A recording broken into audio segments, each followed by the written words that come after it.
Hi guys, welcome to an episode of a Power Rankings, but not just any Power Rankings. These are going to be Jeremiah's Power Rankings that he has sent to me, that he has done an in-depth review of every single team we've got. All 32 members are in this Power Ranking. I thought this would make a good video, so here we go. First things first, before I get started, like, comment, share, subscribe. You know the drill at this point. Please do all those things for me. It helps us grow the channel, helps us become bigger. As I say that, not going to be a lot of editing in this video. We have a lot to cover here, and I want to try to get this out to you guys either today or tomorrow, which is Thursday. That way, you know, we have a video before the weekly recap comes up. So we're just going to go ahead and get started. Coming in at number 32, we have the Colts, and he has little things here. Mr. Irrelevant goes to the Colts. Rough start to the year, as not only being winless, but allowing the second most points in the league without the first round pick.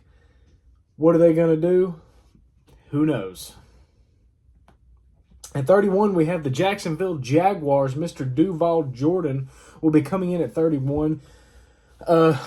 Been a rough winless start to the year for the Jags, as they have the most inefficient and worst offense in the league by far.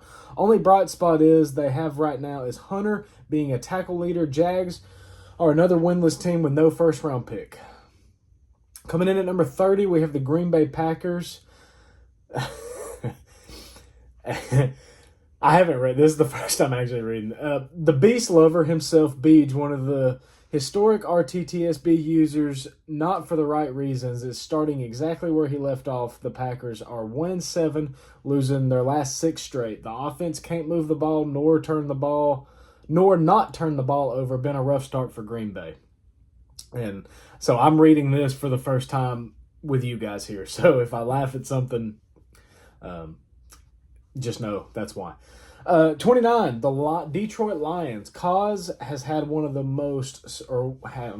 has had one of the slower starts we've seen him on since he joined RTTSB, with a shocking record of 1-6 in an awful NFC North, losing their last 6 straight, but keeping some close games, very competitive. The Lions can be a threat to the North for years to come. So there's that. Number 28, the Kansas City Chiefs at 2-7. Fully Loaded has the worst pass defense in the league, allowing 3,000 passing yards alone.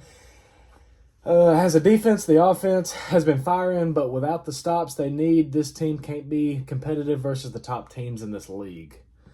27, he put the Minnesota Vikings here. He's got that at NA. Don't know exactly what's going on with that team just yet. At number 26, the Falcons at 2-6. Mr. Commish. The Falcons can't seem to figure out anything besides handing the ball to Bijan. Anthony Richardson has a poor touchdown to interception ratio of 1.3. Coming off a big win versus the Patriots, can hopefully turn this team around. Looking forward to the back half of the year. He didn't roast me too bad. I figured he'd roast me a little worse than that. 25, the Texans.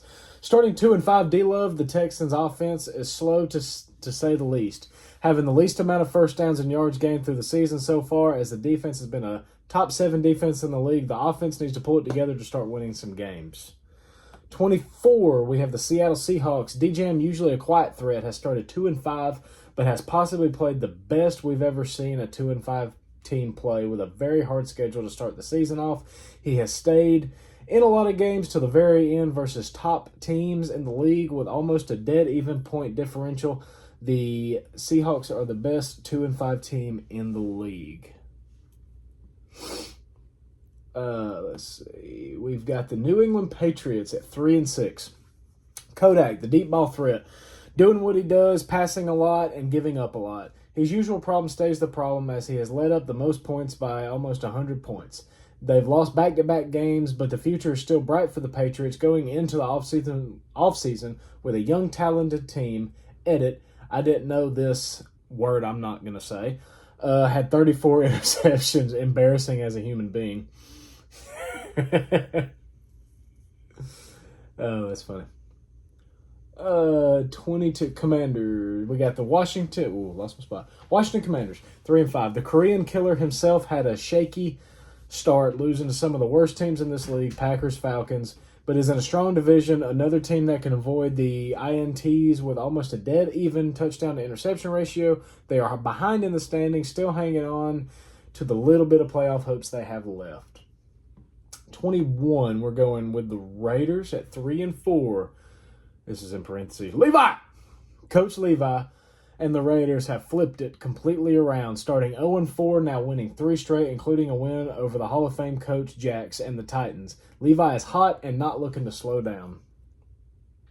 Number 20, we got the Bears. 4-4, J-Mac has had an impressive start, being in the worst division by far in the league. He looks close to clinching a spot in the playoffs, even with his mediocre record.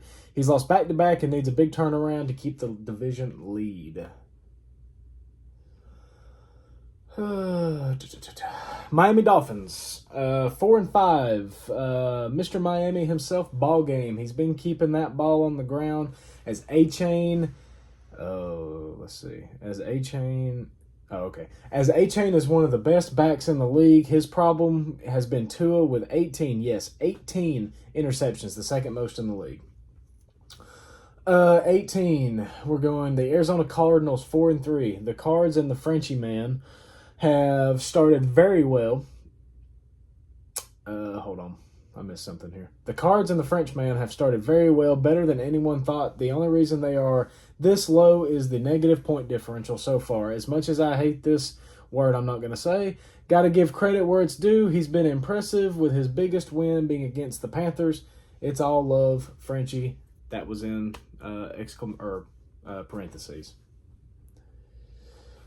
Let's see. 17, the Rams, 4-4. Kai's doing what he does best, which is staying competitive no matter who he has. He finds a way to, at minimum, be at the middle of the pack team in a tough NFC West. He has big wins over the Ravens, Eagles, but a rough loss versus Houston. Would like to see more consistency on the offensive end.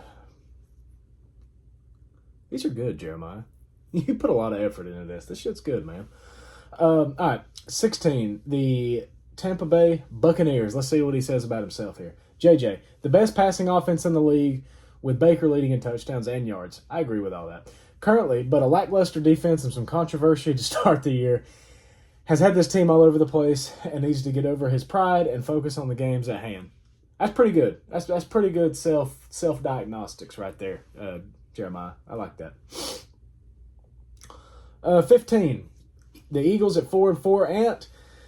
Ant has had an odd start, winning one week and losing the next almost every week this season. He has been the definition of a 500 team. A tough NFC East can possibly hold this talented team out of a playoff spot.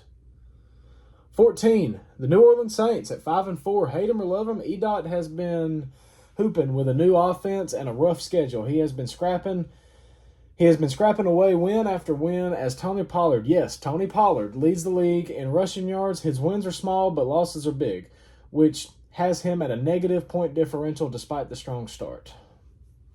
13, the Carolina Panthers, 5-4. Tiger Groove has been 50-50 pretty much all season. He has had a rough schedule, we know. He's always building for the future and trying to build a dynasty in Carolina. Number 12, we've got the Baltimore Ravens at 5-3. Lick in the toughest division in the NFL with all 4 users being in the top 12. He has been very impressive to his official return to Madden. Lamar with a sleeper MVP type season, limiting turnovers. Let's see. Number 11, 5-3. Mando, a new user with a strong start and a great offense. Using rookie Shadur Sanders as best as possible, huge wins over the Jets and Panthers and Eagles. He has a very rough schedule, getting some of the hardest games done early. Okay, we are into the top 10. So, Jeremiah's top 10. Who will it be? Number 10, the Titans, 6-2. No butt buddy biased here. All right, man. Jax is a Hall of Fame user and has been dominant, and he basically has a free playoff spot every season in a piss-poor South. He's had a weird schedule, beating some tough teams like Denver and Arizona and the Rams, but has lost to the Raiders and the Patriots. A huge game of the week matchup versus the also 6-2 Chargers this week will determine his outcome. I like that.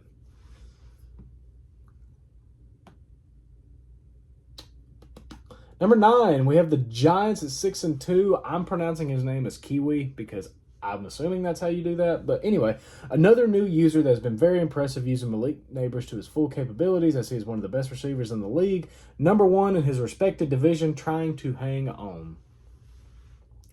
Number 8, Chargers 6-2. A former RTTSB legend who has been quiet since his return last cover, is starting hot with a great team and a vintage RJ offense. The week schedule could be favoring him so far, but with his toughest matchup yet versus Tennessee in the primetime game, looking to prevail and prove he's the best in the West. Little rhyme, I hear you. Number 7, Jets 6-2. Banky.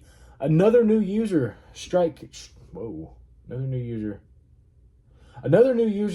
fear in users early, starting 4-0, beating 4 former Super Bowl champions in a row, has struggled in these last few weeks, going 2-2 in his last 4, sitting on a bye currently, playing Cleveland next week in a huge possible primetime game.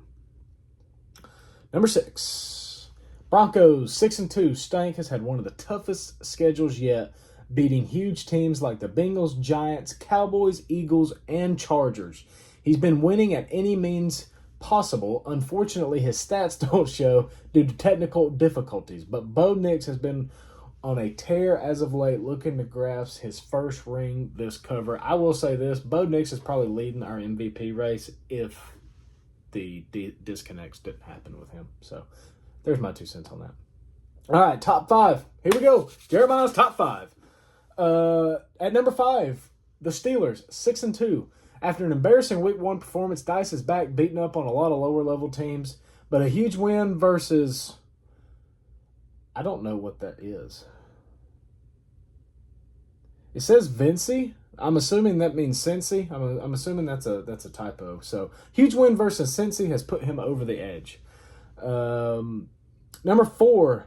Hell. I don't want to say it.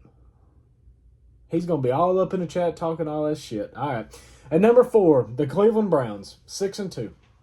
Jers is back and firing on all cylinders, in all caps. The Cleveland Browns, led by Joe Milton, are one of the best offenses in the NFL, dominating week in and week out, and we know he wants the lights on him. Let's see if he can get the prime time next week in one of the biggest AFC matchups of the season versus the New York Jets.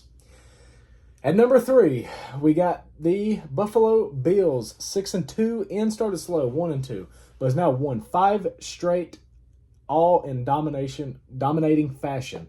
Josh Allen has been a top 3 quarterback this season, and he is currently the leader of the East with Week 18 versus the New York Jets circled on the calendar, with the division possibly at stake. Number 2, shout out to number 2, man. Nobody expected it. Cincinnati Bengals, 7-2. Steve has been hot. The Burrow to Chase connection is better than ever, as Chase is already over 1,000 yards and the best receiver in the league. He just had a huge 1-point victory over the Jets going into a well-deserved bye week next week. And number 1 on Jeremiah's list, the San Francisco 49ers. 9-0. Fargo has been the dominant force he was when he first came into RTTSB last cover. The schedule hasn't been the hardest, but he had some huge matchup against names like Arizona, the Los Angeles Rams, Cleveland, and Tennessee. Let's see if he can keep that 0 for the weeks to come. Jeremiah, once again, my brother, appreciate you taking your time out to making this list. This was a very well put together list, very good insights. If any of you want to do things like this, all you got to do is DM me with what you're trying to do, and if it's good enough, I will make it into a video. So anyway, guys, hope you enjoyed this, and I'll see you on Friday for the weekly recap. Peace.